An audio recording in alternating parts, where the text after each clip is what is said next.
chairman of Harris County. Otis. By the way, Otis on TV. What? Come and tell us about the program you have on TV so we can follow you. Oh, please come and introduce us. Thank you. Thank you. Good to see you all here, and I'm coming across county lines. So Harris County, I know we're in Fort Bend, we're in Sugarland. Kay, first and foremost, thank you so much because you've been a supporter of us young Nigerians that have been moving in the political space for years now, and we really appreciate it. You know, we're always talking about the wisdom of our elders, relying on that, and then using the energy of us to go take and be proactive in the community. My name is Otis Ezeonu. I used to be the chair of the Harris County Democratic Party. I was the first black elected and the youngest to ever have that role, and now I'm your Democratic nominee for House District 135. That's in the northwest part of Harris County in the Cypress-Katy area.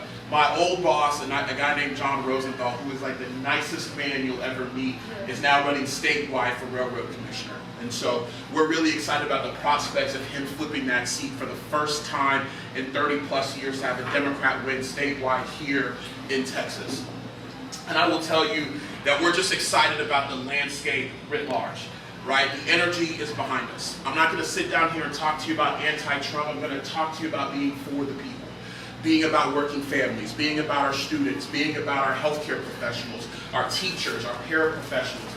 Anyone that is working right now in the state of Texas, that's who we are for.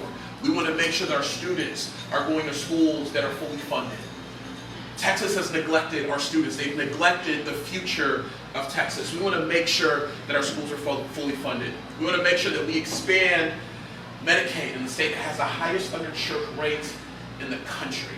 We want to make sure that we turn our minimum wage into a livable wage. Because I know that you believe, and I believe that when you work hard, you should be able to afford the life that you want to live. All of that building the future that we're trying to build right here at home in Texas. And you know who wants to do all of that? Junior. Junior wants to do all of that. In fact, Junior has already done it. Junior was the youngest elected person in city council in Grand Prairie in history. He's the youngest mayor pro tem in history. Like one of the first blacks elected in the seat since what, like the 1990s or something like that.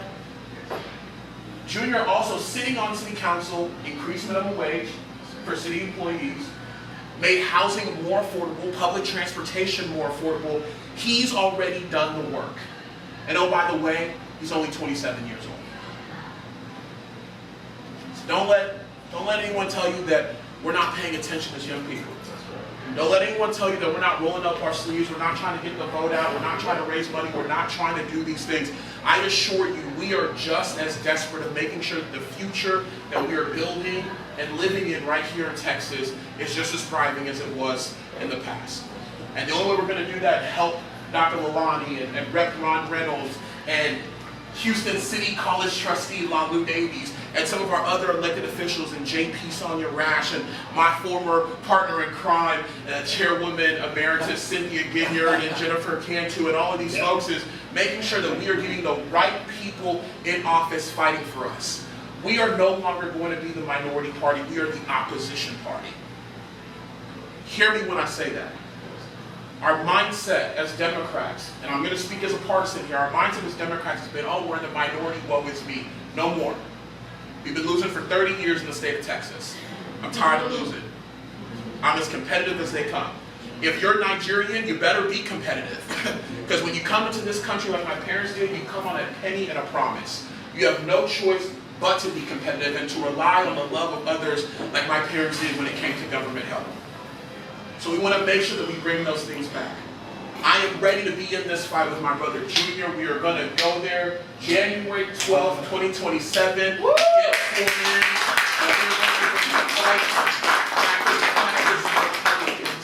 So without further ado, please give it up for my brother Junior Ezeonu.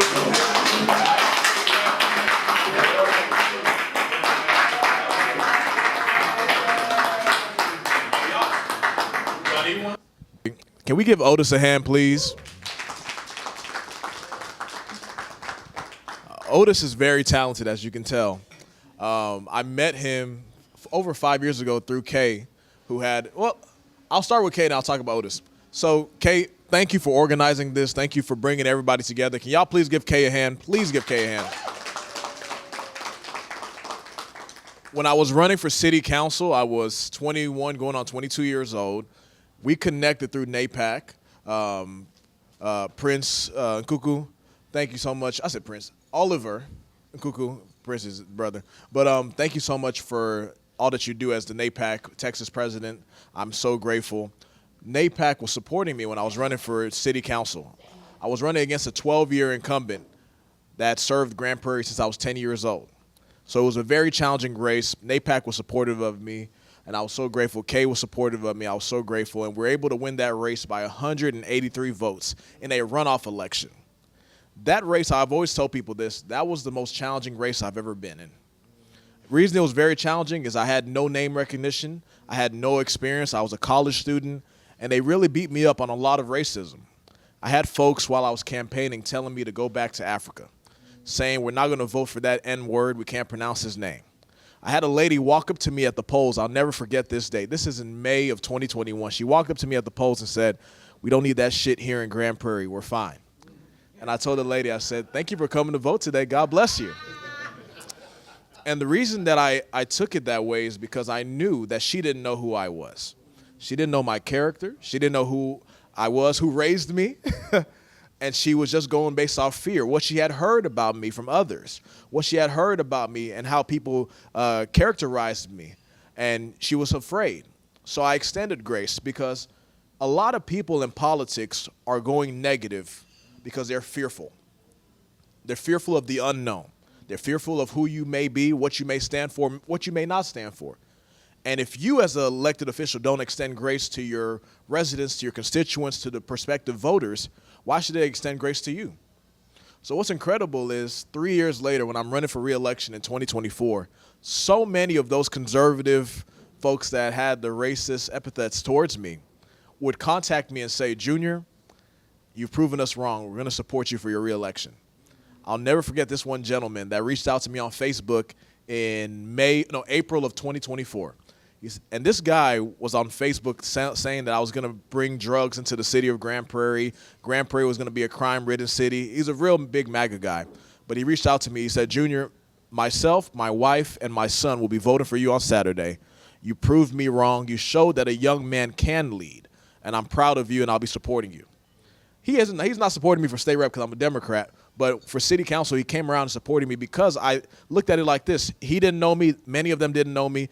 They attacked me because they didn't know what I was going to bring to the table. But if I had the grace and the humility to know that we're all people, we have a shared humanity, regardless of who we are, regardless of what political party we subscribe to, regardless of our political ideology, we're people. We're humans at the end of the day. And it helped me build relationships with them and be able to serve them on the council for 5 years. But I just want to make sure I go back to thanking Kay because he held a reception for me after I won my election back in 2021. At that reception, that's where I met Judge. At the time, she wasn't Judge, but Judge Sonia Rash. I met several people. I met Otis at the reception when he was the Harris County Democratic Party chair. I met Cynthia. Well, Cynthia Guignard, I met her during the campaign. But I met a lot of great people out here in this Harris County, Fort Bend, Greater Houston area metro. And it's been such an honor to be here, to work with you guys, to network with you guys, and try to fight with you to create a better Texas for all of us. So let's fast forward to about 7 or 8 months ago when I was getting ready to run for this race for state representative. As y'all know, I ran against a 16-year incumbent. I ran against someone that had been there for a good amount of time, someone that I met when I was in college. I was coming down to Austin as part of the UT Arlington Day at the Capitol, and I met Mr. Turner, who I think is a good man. And when I ran against Chris, we were speaking at an event, and I told Chris, "I'm not running against you because you did anything wrong. I'm running because I believe we need change in the Democratic Party. I'm running because I think we need to move forward if we want to improve this party.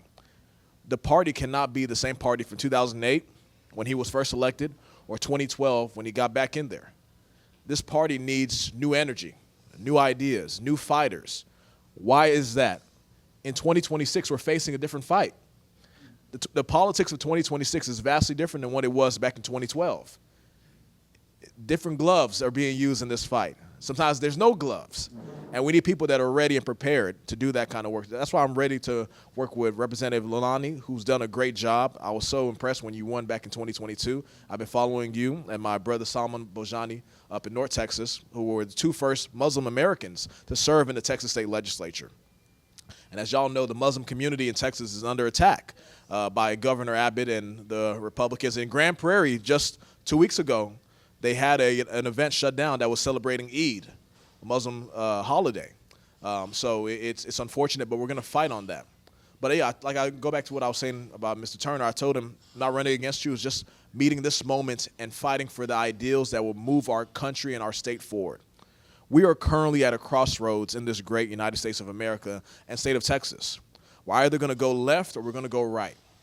And not just left or right when it comes to political ideology, but when it comes to basic humanity, shared compassion, how we treat our neighbors, how we look at our friends, how we look at the people that have less than us.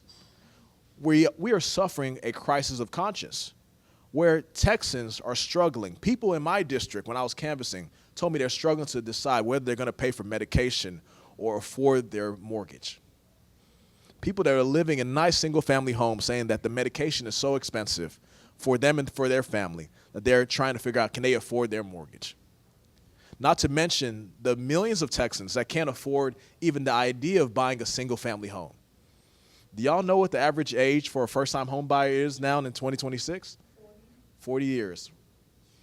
20 years ago, it was 31 years of age. We have a great state, but we're moving in the wrong direction. Look at the minimum wage, as my brother just stated. Still $7.25 an hour. My very first job was at Kroger. I was a cart pusher. I made a little political ad for this, showing a little video of me pushing carts and bagging groceries back in 2016. I was getting paid $7.55 an hour, 30 cents above the state minimum wage. But now in 2026, it's still $7.25 an hour. We have neighboring states that are conservative. Nebraska, Kansas, Missouri, $15 minimum wages. These are conservative states. And they don't have the second largest economy in the country. Who has the second largest economy? Texas. We should be the ones that have a $15 minimum wage. We should be the ones leading on economic issues, on making housing and home ownership affordable, and fully funding our public schools. We know about what happened with the voucher law that was passed last session. We know that it's a deliberate attempt to defund public education. We know all the attacks that are facing regular Texans, whether they make $100,000 a year, $50,000 a year, $250,000 a year. Regardless of your income level, regardless of your demographic background, your race, your religion, your ethnicity, we are all under attack by a government that does not care about regular people. A government that's bought up by those at the very pinnacle of success in the state, or what looks like success, and are trying to keep everyone down.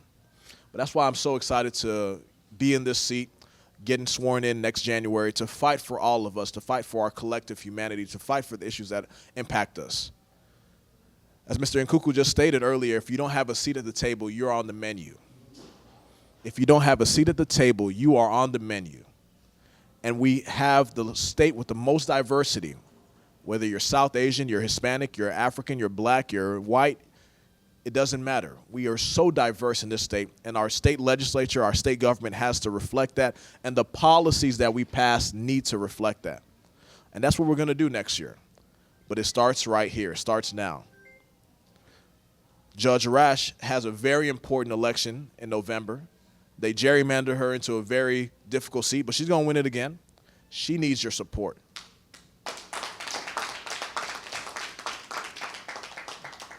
Otis, we're claiming it in Jesus' name that he's going to win his race, but he needs your support.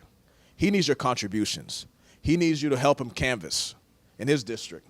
Because even if we're in what's considered safer districts, we have to turn out our demographics, turn out our voters to be able to win big in November. We want to see James Talarico become the next senator. We don't want to see Gina Hinojosa become our governor. Lord knows we need a new governor, right? We need a new governor severely, and years ago we needed one, but we definitely need one right now. So it's going to take all of us organizing, working together. Steve Okoroha, who has been a big brother to me since I've met him years ago, He's not running yet, but he is going to be running. I'm claiming it. You're going to be running now. I don't know if it's for mayor, if it's for city council, or for county judge or state rep, whatever, but he'll be running. We need good people in our community running for these offices. We have to support them with our votes. We have to support them with our labor, our canvassing, our contributions. It takes all of us, whether it's local, state, county, federal. We're all tied in together. And I want to thank y'all for being the active advocates and activists in our community that are working to make Texas a better place, working to make this Houston metro area a better place, because whenever one of us thrives, we all thrive together. I'm going to leave y'all with this last story. Kay, you know this story. 3 months after I got elected to the city council back in 2021, freshman council member, don't know anything about city government, still learning, right? You know what you read in the textbook. You don't know how it works when you actually get in the system. So I'm in there, and it's crazy. There's a lady that comes to the council. She's opened up a hall in Grand Prairie. Sorry, someone's calling. She opened up a hall in Grand Prairie, and she's invested $70,000 or $80,000 into this hall. And she's asking the city, can y'all please extend my hours so I can get more business?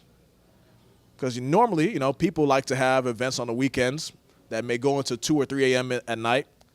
And the city had allowed other businesses, which were Anglo businesses, to do this. But this lady was actually a Nigerian American, and she was being blocked. She was blocked before I even got on the council, and she was getting actively blocked while I was on the council. So she came before the city council and was asking, guys, can y'all just give me a chance? We have 8 council members, plus the mayor makes 9. It's a body of 9 members. And everyone was ready to shut the door on her. And I said, guys, hold on. This lady is a Grand Prairie resident. She's lived here for 30 years. She's invested $80,000 into her venue, into her facility. Give her an opportunity. I said, ma'am, will you be willing to have a bartender on your, a TABC certified bartender at your premises at all times there's any alcohol? Are you willing to hire an off-duty police officer for every event? She said yes. Every condition I asked her, she said yes. I still had council members that were trying to say no. I said, guys, think about this. I'm going to tell you this. I'm 22 years old, right? So I'm fresh out of college. When I was in college, I was throwing parties. I was a party promoter. That's what they call us, right? That's what I was doing to make some money on the side, some cash on the side. And I would never do an event in Grand Prairie. I said, you know why I would never do an event in Grand Prairie? Because you guys make it difficult for small business owners to expand and extend the hours. You let only a select few that don't allow people like me, that look like me, to have a chance to host an event. So we would go to Irving, we would go to Arlington, we would go to all these other cities. Now we have an opportunity with a lady that has lived here for 30 years, has put her kids through Grand Prairie ISD schools, who has paid hundreds of thousands of dollars in taxes to the city. Give her an opportunity, give her a chance. Give her a 6-month SUP, special use permit, and see what happens. Because of my advocacy, this lady got that opportunity. It passed 8-1. The council gave her a chance. She came back to the council 6 months later.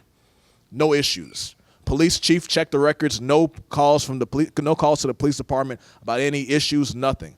We extended her. Let's give her a year. We gave her a 12-month SUP. She came back in a year. No issues. And now she's been doing business in Grand Prairie for over 5 years now. No problems, thriving, and she contributes to the community. She donates to our nonprofit. She donates to the charities. She gives out scholarships.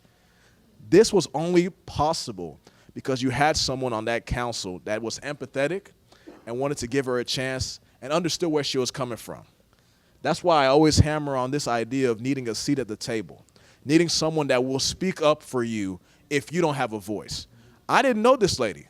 I didn't even know she was Nigerian. I heard her accent, so I assumed she may be from West Africa, but I didn't know who she was. But because I was there and I was willing to speak up and expend my political capital to advocate for someone that I didn't know but believed they needed a chance, she's been able to thrive. And that's why it's so important that we vote. There's somebody in this room that may want to open up something one day or want to invest somewhere, but may be locked out because of bad laws or legislation that discriminates against us. There's legislation that's coming out here to limit what people of color can do on so many different fronts. So I'm asking y'all to continue your advocacy. Don't get tired. Don't get weary.